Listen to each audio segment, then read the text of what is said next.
Soddisfatto dell'affluenza? Certo, è una bella iniziativa per Cagliari, un altro spazio attrezzato, riorganizzato, restituito alla città con la squadra, la Dinamo, che è un altro pezzo importante dello sport isolano, insieme al Cagliari, insieme all'hockey, che a Cagliari è molto importante, con la Sicola, con la Ferrini.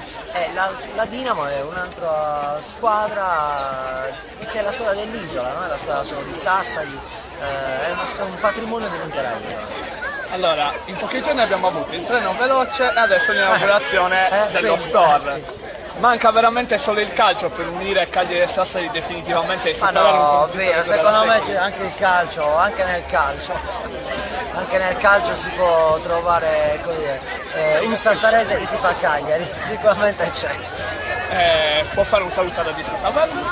Grazie, tanti saluti a voi e a tutti i vostri ascoltatori.